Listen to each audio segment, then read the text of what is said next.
Hey, what's up, y'all? It's Shock on Air with East Coast Magazine. I'm so excited. We're back with another great person for October. Comedian Wright. Hey! I'm so excited to have him on for this month. We're super excited, East Coast Magazine, to have you. We've known him for a while. He does hosts a lot of comedy shows in the area, up and down North Jersey. He be in Delaware sometimes. This guy's really making his way up and down East Coast, so we had to have him on the cover. And he got a birthday coming up, so it was only right. It was only right. It was only right. Libra gang. Yes, here, big Libra season coming up right now. So let's get started. Will, tell us who you are. Tell us more about you. Oh man. First, I'm a man. First of all, I was born that way, so no, I'm messing with y'all. I am a father, a husband, a good son. I try to be. I'm actually a second husband. My mom called me her second husband now, because I got my hero arm around my neck, but my dad passed away. But I'm rest in peace to Pops. So I've been a good son. She told me I've been a good son. I'm just a good friend, man. I just try to be a good man. Period. Like I just want to be a good. I just want to do people right. So. Okay. That's it. So I'm just that. Just that all around good person, good man, good vibes here. We'd love to have you on. So let's get down to some questions about you. Okay. I want to talk about your comedy, about your life, personal life, things like that, attributes for the future, especially for the future. So let's get started. So let's see, what's inspired you to do comedy? Like what made you say, like, I want to be a comedian, this is what I want to do? I know you're naturally funny, but what else? It was actually really like a couple of things. One was my father. Okay. My pops. He was just like, yo, you should try it one day or whatever. And I wanted to try it, but I didn't know how to try it. That's the real thing.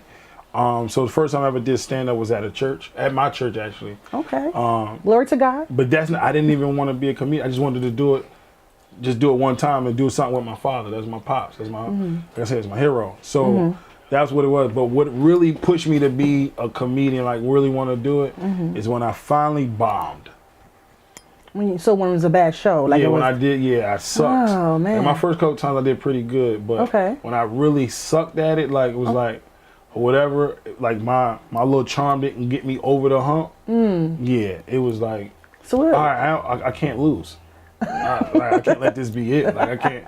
The reason why I stopped because I failed. Like nah. Right. If I'm gonna go, I want to go out on top. Like, you know what I'm saying? After winning the Super Bowl, like or something like that. Got you. Now I'm done. I made $1 billion. Like I can but yeah, like.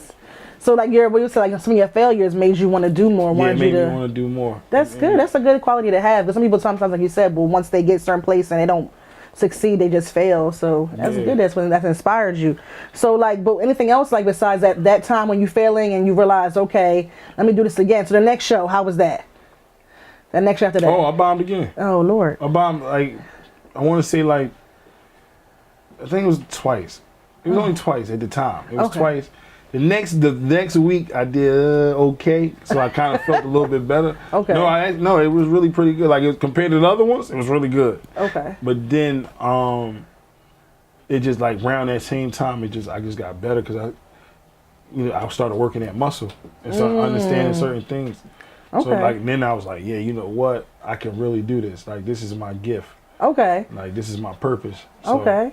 So you definitely feel like when you're on that stage in front of all those crowds, someone like me who'll be nervous, I'll be nervous about all the people, like making them laugh, especially the tri-state area. It's a rough crowd out here. Definitely. It's a rough crowd. So you would say so what things did you use the next time? What are some things you told yourself that you had to improve on? Did you have like a sit down with yourself and I in a room I need to work on? If I told you my secret, you wouldn't believe me right away. Oh man, I don't want you to hurt me. No, it's not one of those secrets. I kind of hope you take it. Okay. Okay. Some knowledge. Drop some knowledge. You ready? Yeah, I'm listening. I prayed. Oh. Nah, real talk. I prayed on it, and then I was just like, oh man, I gotta figure this out. And he just gave me the blueprint, kinda. It was also a little mixture of other little things that started understanding. So the 2 weeks I bombed, the same white guy came up, dry ass comic. He was super dry, but super hilarious. Okay. And he told this one joke, and it changed my my thinking process of comedy. Okay. So he said the joke was my dad walked out on me and my mom after walking in on me and my mom. So it was like, Whoa. like mine, it was dry. And he said it just like really dry like that. Like it wasn't no anime. And I was like, oh, I gotta make it a little stupid. That's it. If I put a little dumbness to it, It'll be funny. Yeah, so that was like, That's a shame. So that would make the next couple of times a little bit better. But then there was other things in that I had to learn.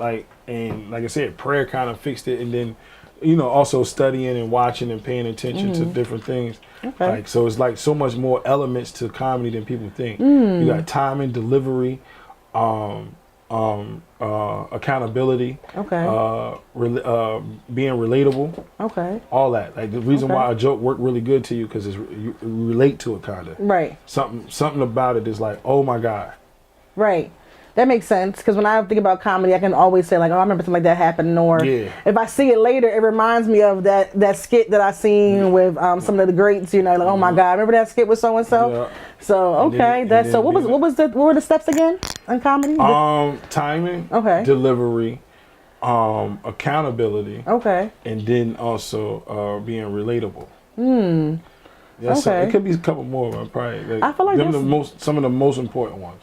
Okay, what about, I get the time and delivery, that makes sense, but accountability, what do you mean by that? So you can make a joke really good, but it can offend someone. Oh, okay. So you don't want to. Your job is not to offend. Your job is to make them feel good, but at the same time have a little fun. Being even if it's embarrassing, but you can take the sting out of somebody being embarrassed. Like I can say something about. Like I don't want to attack someone. Like when you on stage, you don't want to attack someone. You want them to like I can say, I can say you stupid, but not say it in a way to make you feel like stupid. You're stupid. Yeah, I get what you're saying. Like you know what I'm saying? Like you might ask somebody, how long y'all been married? Like it's a couple, right? And the guy might go, I had this matter of fact, I had it happen the other day. I asked him, I said, how far y'all live from the venue? He said 12 minutes. The wife said, no, it's 30 minutes. I said, whoa, right?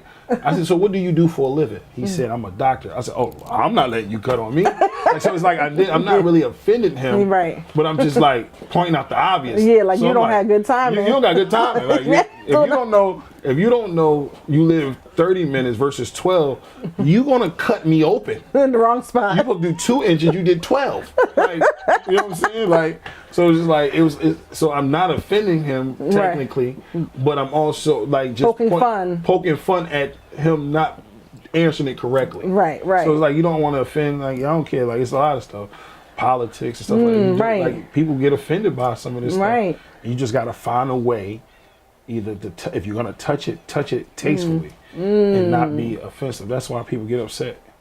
Right. I was thinking about that recently. Like this interview is going in a different direction, but I'm happy I always have to have free flow and talk and everything like that. Yeah, we talking right now. We get into the thick of it. The comedians nowadays, a lot of them I feel like are getting censored. So like, how do you feel about that? They're like censoring their words. Where I felt at one point comedians didn't. They could kind of say, like you said, but now like the Dave Chappelle thing and who else? Kevin Hart apologized. Something like 2008 he had to apologize from. So like, what do you think about that? I mean, because you just said accountability, so I'm so it's like at the moment, like I said, some things you can control, some things you can't control, but the stuff you could control, it's just like right now the world is so sensitive. You got to get to a place of I don't care as well, or get to a place of it's not that bad. You know what I'm saying? But how they are sensitive, it's like I think it's foul. I think it's foul. On the fans or on the comedy? Comedian. It could be on both sides, but mostly the fans. It's like, yo, this is what we do. Right. We actually are saying the stuff that y'all want to say, but y'all scared to say. No, for real. Most times, like that's you know what I'm saying. We say the stuff that you really want to say, but sometimes it's just expressing. It's not really trying to harm somebody. Right. On some of it, but if it do pan out that way, it's like. Yeah, we could be apologetic and be like, yo, I'm sorry, I'm not trying to offend you, but I meant what I said. But it's just hard now because everybody want to cancel somebody or try to say, like, yo, you really think that already? Like, you just want to, that's your job to cancel people. That's what you bored at the house or something like that. Or so that's what they do. They just cancel. They got time. Cancel people for no reason sometimes. So, but yeah, it's like I said, the accountability is everything, but it's just so hard you know, because you got so much. So some stuff is so funny, Right. but it's gonna hurt someone. You gotta be like, damn, I can't do it. I want to do it. I so love bad. comedians that have a little bit of sting in the Sometimes you go, punch of it, the punchline, a little bit of sting in the punchline. Like I hate when people bring their kids to a comedy show. Yeah. Ooh. And it happened to me last night.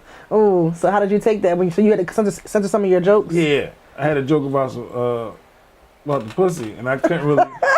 And I wanted to say the word pussy, and I couldn't. It's like, oh god, these kids. It's like I can't, because the accountability part is, even though the parents like, nah, go ahead. Now they getting a phone call saying, you know, the little Stacy said pussy in class today. Where'd you hear that from? Where did she hear that from? Like, we don't listen to.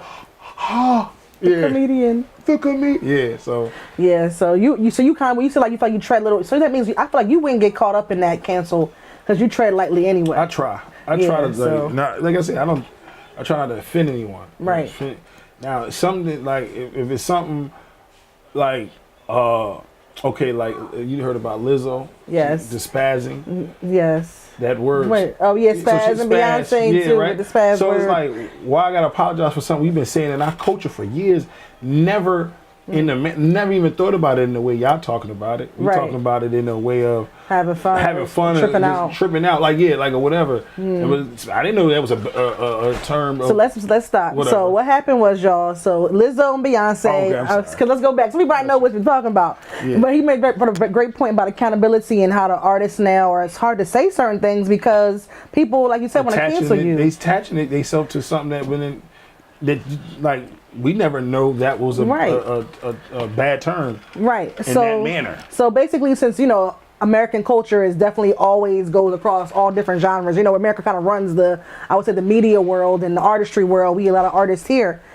England is the European countries, and their culture, spaz is a term like saying retard. You don't say retard, you might say mentally disabled. We don't say retard. So spaz, other word, is like saying retard in their culture. So they were attacking them. More European art fans are attacking Beyonce and Lizzo because of that, and it triggered over to our culture because they didn't remove the word.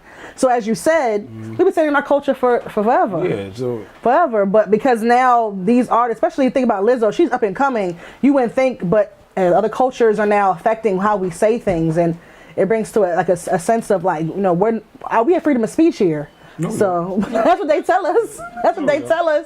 That's what we have. East Coast Magazine. You just said pussy, so we got freedom of speech. Yeah, here. Yeah.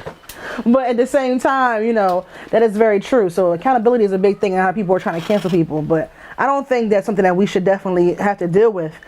In our time, I feel like we should let people say, like you said, comedians, y'all the ones that make the jokes out of the bad situations, out of the stuff that, that hurts, Yeah, definitely. So, I mean, I know a lot of comedians, like, a lot of things happen in the public, comedians make a joke about it. It makes you laugh. It's sad, but it makes you laugh. You know what's funny? What? Don't some words got more than one meaning? That's true. Right? Like, some words got more than one meaning. Correct. So why we can't have our meaning?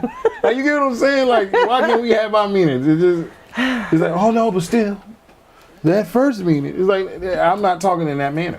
That is very true. I guess if you want to sell tickets, if you want to comedy tickets or sell out arenas doing music, you gotta be careful. You gotta tread lightly. Have the accountability, like you said. Yeah. So I want to talk about something else. Your stage name. Talking about you in comedy. Your stage name. What is the stage name though? It's supposed to just be Will Wright, but people call me comedian Will Wright. Well, but it's not fake Will Wright. No, that's not my stage name. That's not your stage name? It's just my Instagram name. Oh, it's his Instagram name. I thought it was your stage name too. Nah. Okay. Some people call me on stage sometimes, like for no reason, but fake Will Wright. It was Will Almighty because I did music at first. What? So I made beats and stuff for a little while. Okay. And then I changed. I was like, I want to change my Instagram name so bad, and I couldn't. I was like, I don't know what I want to change to it, and then I finally changed. I changed it to fake Will Wright because I got tired of people calling me Will Almighty on stage. And I'm like, bro, that's just my Instagram name. But, right. Fake, I just felt like when I changed it to fake Will Wright, it was a conversational piece. Yeah, it's like, yo, why are you calling yourself fake? Like, you know what I'm saying? Yeah, so why are you calling yourself fake? 2 reasons. And then almost the same reason. A lot of people that got like, I'm the real such and such, you meet them, they so fake. So I just wanted it to be the opposite. And then plus my little brother rap or whatever, and his song actually is in my bio. If everyone is real, I'm the fakest one in the building, and it was the same concept. So I was like, yeah, I'm gonna keep that.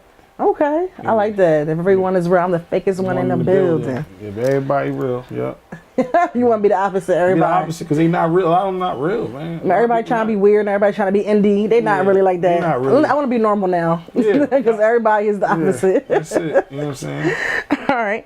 So, what would you say, like, you drew some inspirations for your jokes? Like, what do you draw from for your me. And my family. My wife, my kids, my parents. Just experiences in life. Just stuff like that. That's mostly it. It's pretty much stuff I go through for the most part. I got so much I haven't touched in, but the stuff I do touch in most of the time is just about my family. I tell people like these 98% of my jokes is like about me. Okay. The other they're 2%, personal. it's just more common stuff. Yeah, still me, but it's common. It's common. Yeah, Okay. anybody can have that. That makes sense. So that's why it makes your jokes relatable, because you're drawing off of yourself and what you're doing. You're not drawing off of something else that you've seen. Yeah. So, like, what about your creative process that you go through? Do you like write stuff down, or do you do your jokes in front of your wife and see, hey, you know, like, this is funny, or do you kind of go out there and just shoot it out there and see what happens? I'm gonna say a little bit of that, and in the first part, no, I never wrote a joke down in a day in my life. What? I never wrote a joke, and I'll tell you the reason why. I have a learning disability. Okay. I'm dyslexic. Oh, so okay. I can't really spell right like that. I'm not good on reading a lot, really like that, or reading in public. That's the weird part. I host all the time, and like or whatever. But because of that, to me, that disability, I don't really write. Now I have wrote down premises. Okay. Something like say I might want to get back to something like that because I don't want to forget the premise. But like to literally write down a joke I ever sold on stage, I ain't never wrote a joke there in my life. You the Little Wayne of comedy. Little Wayne never wrote down none of his lyrics. Yeah, never wrote down none of his jokes. Or Jay-Z, you know what I'm saying? Jay-Z, neither one of them, right? Yeah, that and then the other part when you say like my wife, I put like this. No, I don't really like sit there and be like, yo, what you think about this? No, not all the time. But I tell you this, the ones when I have done it in front of her or asked her what she think about it, those be some of the hardest hitting jokes ever. I be like, yo, that shit worked tonight. You said say it. That's why I said it. And she was like, nah. When she tell me if it's a good one, most of the time when she tell me it's a good one, yeah, pretty much. It'd be like, yeah, it'd be pretty good. Okay, that's good. That's good. So I feel like that's definitely, some people might want to be comedians. They watch you, can be inspiring some people. So you see the elements of how to be a good comedian. You see how to, do some creative process, where to draw from, be relatable. Yeah. So what about get a wife, get a girlfriend, get a partner. Yeah. You want to be LGBTQ, get a partner get your partner. Get your partner. And you can bounce jokes off of them. Kind of like we do here to ECM. We always bouncing jokes off of not jokes, but ideas. Have the brainstorm so that way you can know how it's going to hit when you're dealing with someone. So I want to know about. So you say you host. You do comedy shows of your own, and you host. Yeah. Which one do you like the best? Ooh, I like hosting more. Okay. Why? But it don't matter whatever it is because I get it. For one, to be real with you, I'm a stage whore. I love being on stage. Like that is my element. I feel better up there. I feel like I have control of everything. That's my superpower. Like just being on that stage. Like, and then if I forget a joke, I can go back up there and do it or something like that. Yeah. Or whatnot. I just like the element of being on stage. So I rather host because I get to go up there multiple times. Right. Or whatever. But I don't like just doing comedy periods. Like I'm with it. Like that's the thing. Anything but like hosting any event, I still get to show me. Like I still make people think funny. I mean, you come to an event. I do. I come to the R&B and Chill. Yeah, R&B and Chill. Shout out to the team. Yeah, Tone Raz. Shout out to him. And his family. Yeah. So I'm I'm all funny on that, and I'm just having a good time. And Right. creating and just. You are funny. He is very funny. So. He's actually our first comedian ever on East Coast Magazine. First ever comedian. Come on. Clap for that. First comedian ever. Oh, man. I'm sure we can add some more claps to that. That's all good. Don't mind. Just, put it in post. Yes. So we're excited to have you because you have to be funny to be the first comedian ever. Like, Will is very funny and very relatable. And he will definitely call you out in the crowd. Oh, no, definitely. Don't be careful how you look at him. Don't do nothing silly now. He'll call you out. I want everybody to have fun. Especially if I see you not having fun, I'm going to come fuck with you. Yeah, exactly. So you better have fun. Put your phone up. You with me tonight. You know what I'm saying? And he'll get his wife involved in the crowd. They be out there cutting up on the. Definitely. They be out there cutting up. Okay. Yeah. So shout out to your wife as well. And to your family, to the kids and everything. Let's talk about the family. Okay. So what's going on? So you and your wife, when did y'all meet? Okay. This is it's a cool story. It's a great story. I met my wife in the 3rd grade. What? 3rd? Yep. I met my wife in the 3rd grade. Time. I was her first boyfriend ever in life. Guessing you're only? In the 4th grade. No, not only. Huh? No, I was that's not the story we gotta go tell. But no, I was her first boyfriend in the 4th grade. She remember a little bit more than I do. Okay. She's like, you remember when you brought me roses? No, I don't. But I remember you being my girl or whatever. I remember going to Liberty Science Center trying to kiss her and some girl hating on us or whatever, stuff like that. So she ended up, so from 3rd to 8th grade, we was in the same class.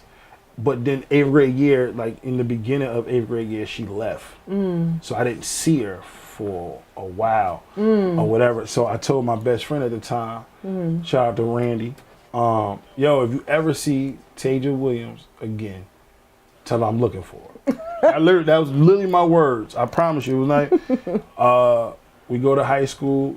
I go to high school and everything. My best friend actually go to a different high school. I went to a high school closer to home. And I think after my senior year, we moved to South Jersey. We moved to Willingboro, New Jersey. And I get a phone call, like a year after we graduated. I get a phone call. Said, can I speak to William Wright? I'm like, yo, whoever, this sounds good as hell. Who is this? Who is this? I said, who's this? She was like, this is Taja Williams. I was like, hey, I've been looking for you. That was my response. She's like, yo, she's like, that's crazy you said that because Randy said the same thing to me. I was like, yeah. And hold up, let me go back. I actually, so hold up, the year I moved down here, before I moved, I seen her at a bus stop in my neighborhood. Oh, wow. And tried to go. Instead, I don't know why my dumb ass didn't just park my car on that side of the street, on the opposite side of the street where I was at. I tried to go around the block and got caught on traffic, and the bus came. The bus came already, and she was gone. So I never knew. I never thought it was her until I told her. I said, "Yo, was you in the such and such at this time?" She was like, "Yeah, that was me."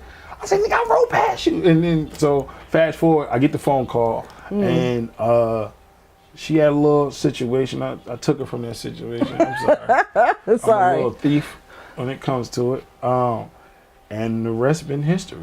History. So y'all built a life together. We've been together since that phone call. What year was that? 2007. Ooh. Yeah. So we in 2022 now. How many years? Ooh, that's going on what? Oh man, it's 15 years. Wow. 15, yeah. Black love, y'all. Love in general, black love. That's crazy. 15 years. Been married, what? Let's see. Before 13 years. Don't get it wrong now, because you're going to watch this. Don't get it wrong. I was going to add some numbers, but we got 13. Wow, that's a long time. And how many children y'all have now? Together we got 7. 7. 7. Yeah. Separate, you have more than that? Well, technically, my oldest she had her before I got back in the picture. Gotcha. But that's mine. I don't care. That's yours too. So that's 8. Yeah. No, it's 7. That's 7 altogether. That's what makes it 7. Oh, that's what makes it 7. Me and her, from our body together, we got 6. But she had a beautiful daughter before that. So you stepped up. Of course. That's good. That's what any man would. Of course. I talk. You wanted her anyway, so it didn't matter. Oh yeah. You was taking her regardless of what she crazy? You know what's crazy? I never wanted to date a girl with a baby. I was scared because I didn't want the baby father drama. Yeah. Guess what? I get along with my daughter's father. That is my guy. Oh, that's good. I love him.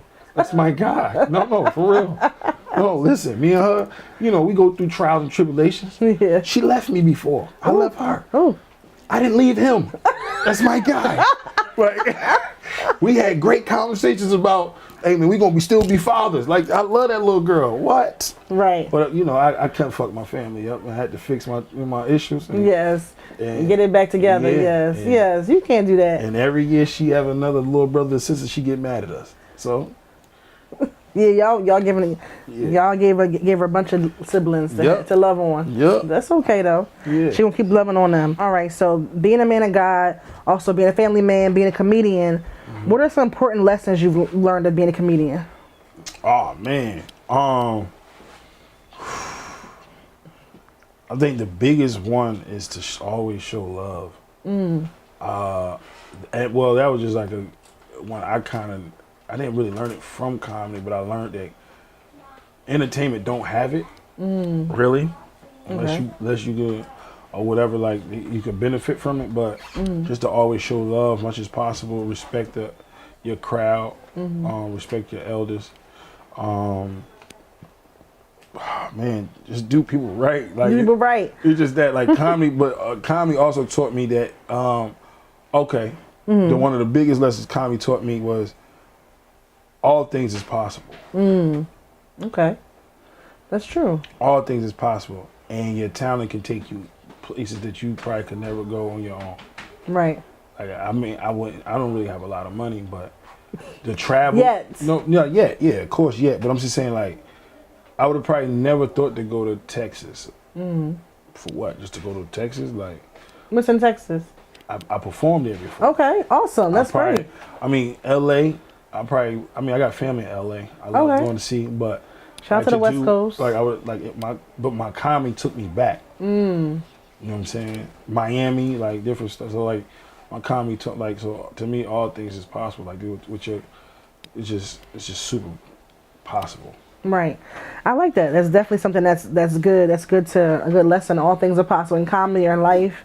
That's definitely good. So what else? What made you think that? Like, what influenced you, to do comedy, to have that type of vision, that type of mindset? My dad. My dad was a dreamer. Like, yo, chase your dreams. Like, he was really big on that.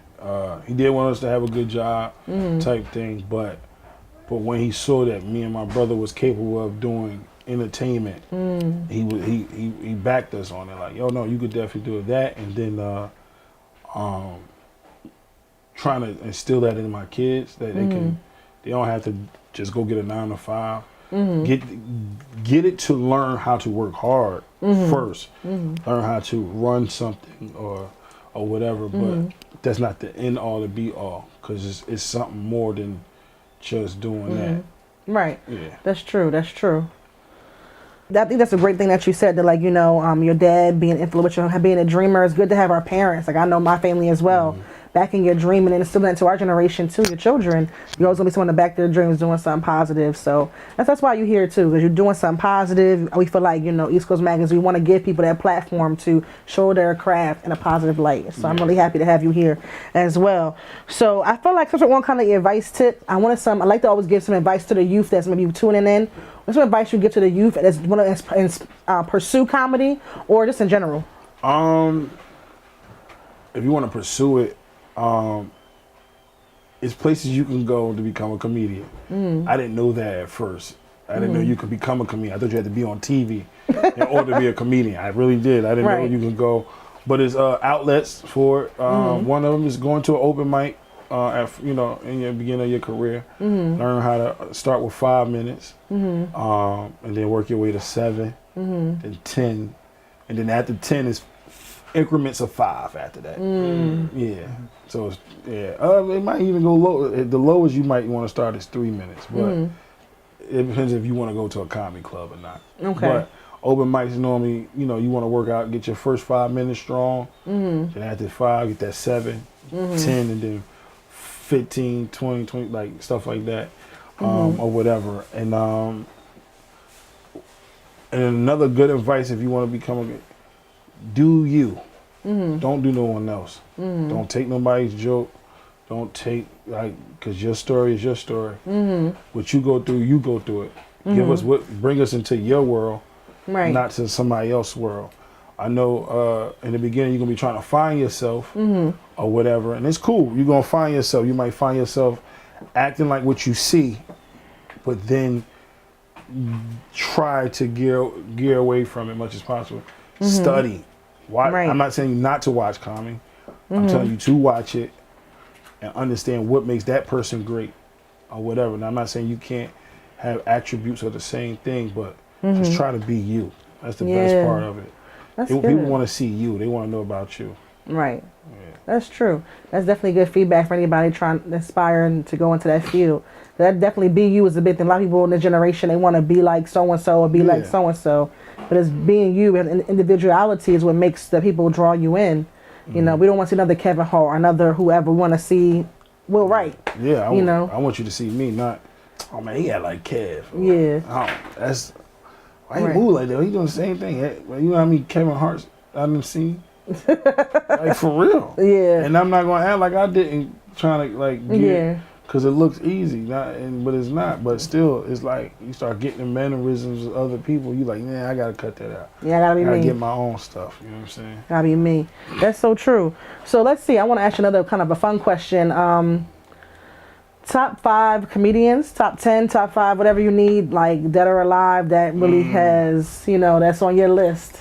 Okay. Cause I got a couple lists, but Okay. Give me whatever this one is. 5 alive, 5 dead, 5 white, 5 black.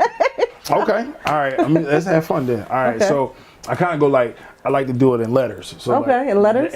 like your A comics or like your big name ones, and then Gotcha. you got Middle. your B's and then your C's stuff. Okay, cool. So Makes sense. I'm gonna do 3 categories. I'm gonna do my A, I'm gonna do my B, which is both of those. You probably still know these people. The B's are not on TV really, Right. or whatever. And then my C's is my classmates or my peers. Okay. All right. So my A's are Richard Pryor. Ooh, that's a good one. That's one.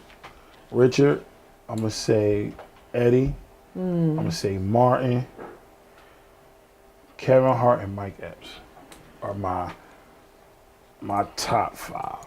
Top 5. It could go longer if we get more than 5. So he didn't mention Bernie. That's I'm sorry. No, but he's in there. He's in there. But he's not in my top 5. Now you top 5. Now okay. he's made now. Skill level. Yeah, he might be in the top 3. Skill level, but for me, Just personally, it makes you laugh. Like, these people I see me in, or I see something about them that I like, or whatever. Right. Like, okay, prime example, Kevin Hart and Mike Epps are my favorite 2 comedians But why is that? because they like me. Okay. Kevin Hart is the family side of me, and Mike Epps is the hood side of me. Like, that's real, so that's how it is. It's like, Okay. when I talk about my family, my kids, that's Kevin Hart. When I talk about me, my niggas, and stupid shit, like That's Mike Epps. Like, when I'm fucking with the crowd, that's Mike Epps side of it. You know what I'm saying? So, Mike is funny though. I like Mike too. I love Mike Epps. He is hilarious. I think he needs his flowers for real. They be trying to act like he's not who he is, but he's definitely who he's made definitely a difference. And I mean, like every movie you see is always in like the movies that count, I should say.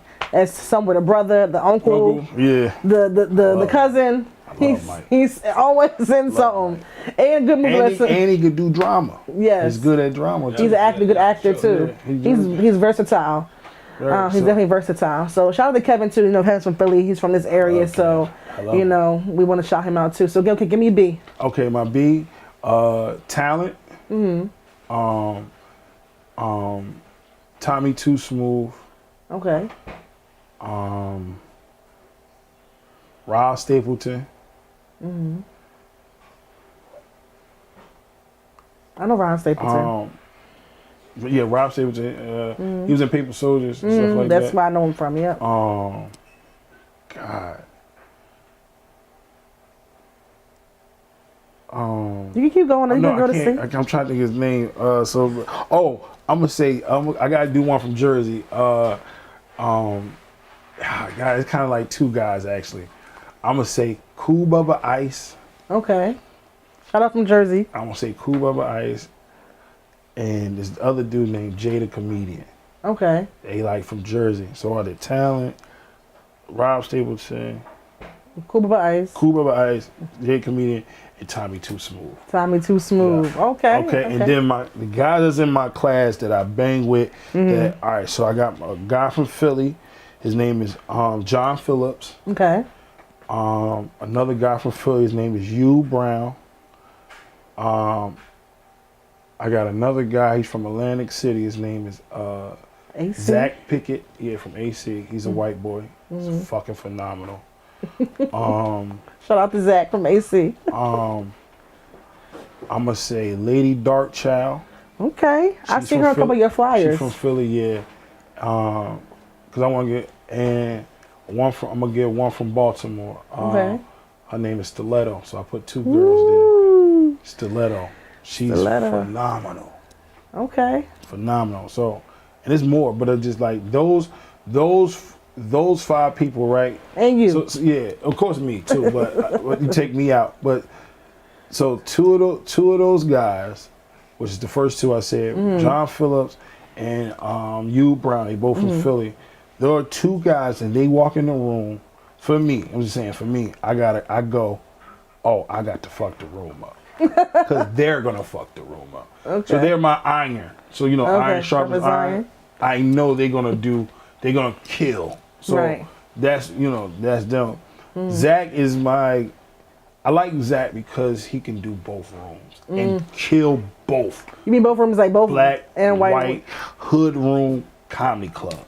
Like he can do it both. I gotta see him. And he's really phenomenal, and he just shows so much love. Like, is he better than what's the guy that's the white guy? Gary, is his name Gary Owens?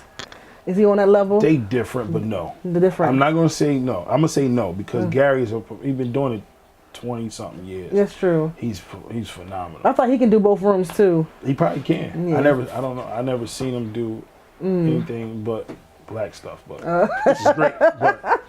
But yeah. But Zach can do both. He's versatile. Now, Lady Darkchild, I fuck with her because, ladies get a bad rap in comedy. Why is that? I noticed that too. Because it's like I try to take out. Oh no, she good for a female. Nah, she's good for a male. Like she's phenomenal. But she was the first female I seen that did jokes that had nothing to do about private parts. Oh, okay. So a lot of women. Like sexual stuff, and it's like, it's like it's not even tasteful no more. It's like he got the little one. It's like come on, man. And I'm not saying it don't work for somebody. It's that comedy's for somebody, but like you got to switch it up. Yeah, like you said, be relatable. I have seen her do it all clean, gospel, just all that type of stuff. Also, Stiletto, I think she's phenomenal. She's a star in the making as well. She's like, if you could give me the run for my money, or not, a show be better.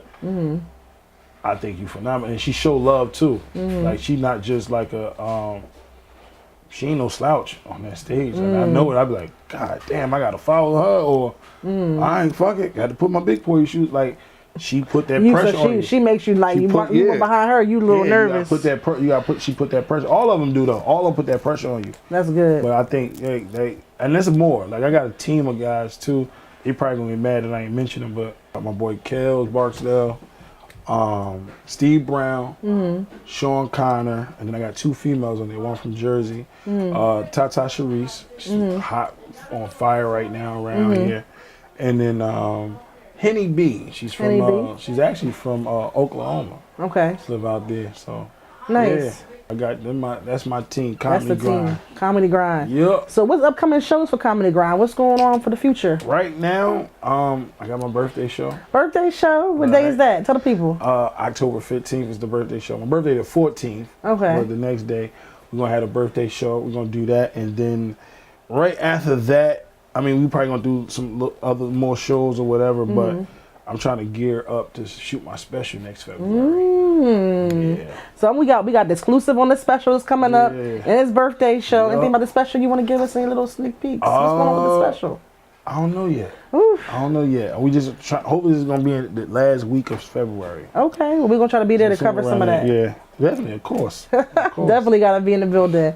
So I just want to thank you so much, Will, for being here, taking your time out to sit with us. We got exclusive photo shoot with beautiful pictures of him. You'll see him for October for East Coast Magazine. Go to eastcoastmag.com. Follow him at Fake Will Wright. Follow us at East Coast Magazine. Thank you again for your time. It's been a great time. I had a blast. I appreciate it. We appreciate you. This is dope. He gonna be the next one. He's the next one up. I mean, you gotta follow him. This guy's hilarious. He's hilarious. It's hilarious. So we can't wait to see what more he's doing in the future. Thank you so much for your time. No problem. I appreciate y'all for coming through. You're welcome. You're welcome. All right, I'm Shaquane with comedian Will Wright. Thank y'all. Have a blessed night. God bless.